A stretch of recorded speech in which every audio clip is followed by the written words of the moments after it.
karagatan ay nagmumula sa kapabayaan o pangangahas at pagsuway sa dikta ng kalikasan. Ito ang ilang mga tips mula sa mga otoridad at eksperto para maaaring maiwasan ang mga ito.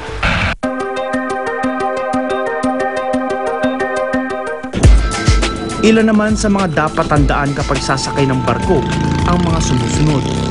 Tiyaking may mga safety device tulad ng life jacket at lifeboat. Maging alerto habang naglalayag ang barko. Alamin nila kung saan ba nakalagay yung mga life-saving equipment kagaya ng life jacket, yung mga life buoys na nandoon sa barko.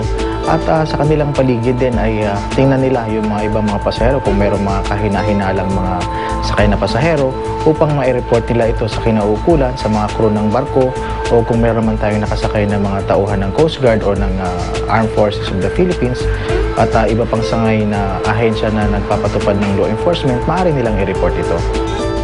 Manood at tandaan ang mga ginagawang safety drills. Huwag harangan o lagyan ng mga gamit ang daanan. Alamin kung saan ang pinakamalapit na exit. Makinig sa lahat ng anunsyo ng mga kinauukulan ng barko.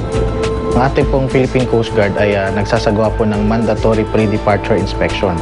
Dito po ay i-check natin yung operational capability ng barko, kung ito ba ay yung makina niya ay gumagana ba, yung load line ng barko kung hindi ba ito overloading, yung tamang bilang ng pasahero, kung hindi ba ito lampas doon sa authorized passenger capacity niya.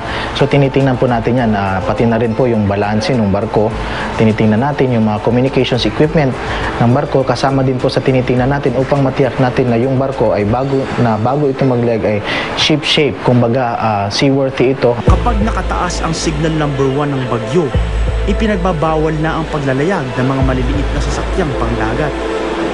Sa base sa ating palisiya, pag signal number 1, yung mga barko na may bigat na 1,000 gross tons pababa ay hindi natin po ito pinapayagan kung nakataas yung signal number 1 sa lugar na kanilang panggagalingan o kanilang dadaanan o kanilang pupuntahan. At pag nakataas naman ang signal number 2 sa lugar na panggagalingan o dadaanan o pupuntahan ng barko, anumang bigat, anumang klaseng barko ay hindi na po natin pinapayagan maglayag. Higit sa lahat, mabuti nang nakasisiguro kaya iwasan ang pagbiyahe o pagsakay ng barko kapag may bagyo. Dapat manatili silang sumusubaybay sa lagay ng panahon, sa mga anunsyo ng ating ng Pag-asa, sa mga radio station, sa TV station upang malaman nila yung takbo ng bagyo. Magpasalamat tayo at maraming biyayang hatid ng karagatan sa atin. Pero tatandaan din natin na kung ano man ang binibigay nito ay maaari din itong bawiin. Ako po si Richard Gutierrez at ito ang Anatomy of a Disaster.